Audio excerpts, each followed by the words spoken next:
Sometimes a small adjustment leads to big improvement, which is true both on and off the golf course. And to help with those adjustments, Step by Step Golf welcomes you to Season 2 of At the Turn.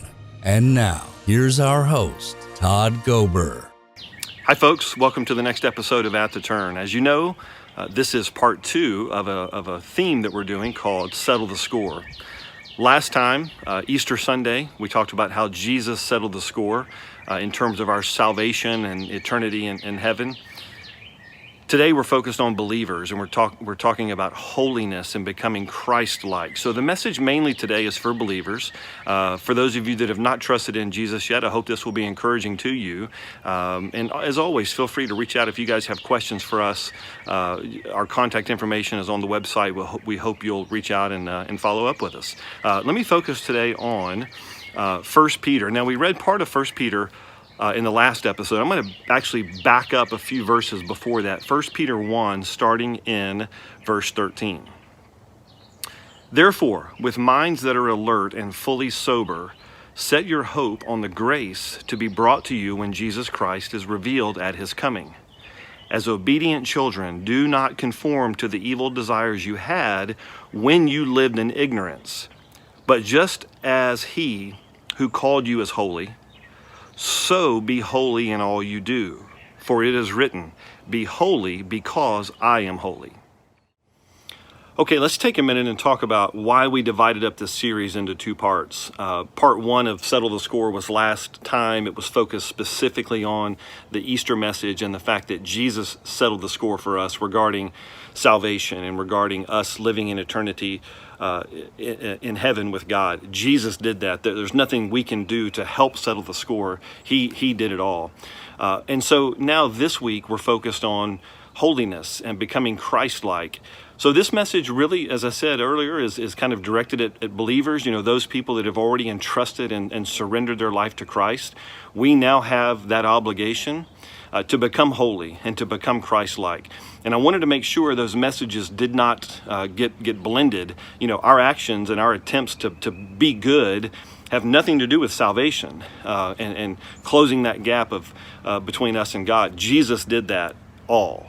Now as believers and as followers of Christ, now we wake up in the morning and we spend the day thinking about how can we be more Christ-like.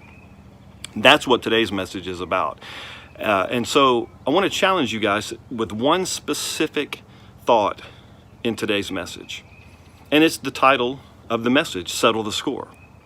I want you to think about people that have wronged you or have hurt you. Maybe 20 years ago.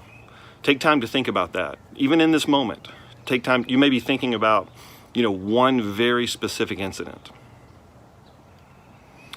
And now I want you to think about maybe a specific incident where you hurt someone or where you wronged someone.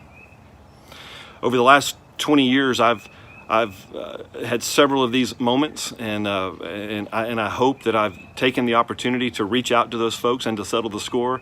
If anyone is watching this video and feels otherwise, please reach out. I definitely want to make sure that happens. I want to walk the walk that I'm talking here on this video. But I can think of 3 or 4 specific moments where I have intentionally reached out to settle the score. I don't think that's easy. It's not easy. It's not natural for us. We tend to hold things in and harbor things, and that resentment and anxiety and anger just builds up, especially with us men. When it does come out, we turn it into a fight, and we want to fight or we want to argue. And that's not what Jesus did. And so, again, the theme of this is settle the score, and in doing so, doing it Christ-like. That's what 1 Peter tells us in those verses we just read. So I'm challenging you today. Think about those instances and who those people are. There may be one person, there may be one specific instance, regardless of fault. Because I know what you're thinking. Todd, you don't know my situation, or Todd, it wasn't my fault, it was the other person. Jesus didn't ask whose fault it was. Jesus could have pointed the finger back at us. But instead, he went to the cross anyway. He didn't blame us. He didn't point his finger at us. He just settled the score. And now as believers, as followers of him, we must do the same thing, just like we just read in those verses there in 1 Peter. So I challenge you today, think about a person, think about an incident, regardless of fault, pray in advance, forgive in your heart, reach out to the person in the right time and the right way. Do it, folks, do it. Don't shy away. If you're feeling that right now in you and you know what it is, I'm challenging you to do it.